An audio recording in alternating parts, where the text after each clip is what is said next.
दोस्तों, आप इन 10 बातों को बड़ी ही ध्यान से सुनना, क्योंकि ये बातें हमें बहुत कुछ सिखाती हैं। पहली, सत्य की सदा विजय होती है। चाहे बुराई कितनी भी शक्तिशाली क्यों ना हो, अंत में सत्य और धर्म की ही जीत होती है।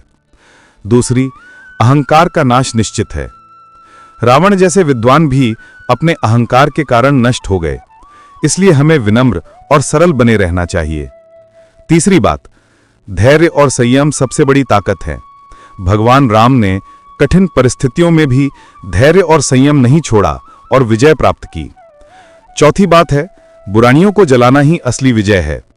दशहरा केवल रावण दहन नहीं है, बल्कि अपने भीतर की बुराइयों, क्रोध, लोभ, ईर्ष्या, आलस्य और अहंकार को मिटाने का संदेश देता है। पांचवी बात, ज्ञान और सदाचार ही सच्चा धन है। रावण महान पंडित और ज्ञानी था, परंतु उसका ज्ञान अहंकार और अधर्म में लग गया। इसलिए ज्ञान तभी सार्थक है जब वह अच्छे कार्यों में लगाया जाए।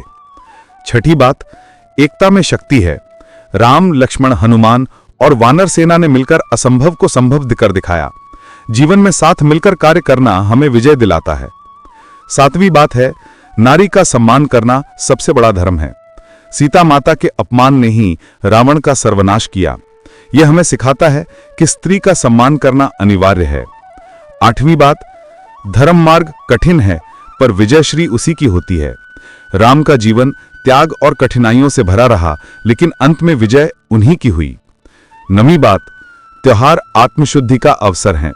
दशहरा हमें याद दिलाता है कि त्योहार सिर्फ आनंद के लिए नहीं, बल्कि स्वयं को सुधारने का भी समय है। 10वीं और आखिरी बात, सच्ची विजय वही है जो मन को जीत ले। बाहरी जीत क्षणिक है, पर जो व्यक्ति अपने मन, इंद्रियों और बुरे विचारों पर विजय प्राप्त कर लेता है, वही वास्तविक विजयी कहलाता है। दोस्तों, ये सभी जानकारी हमने इंटरनेट के माध्यम से आपको दी है।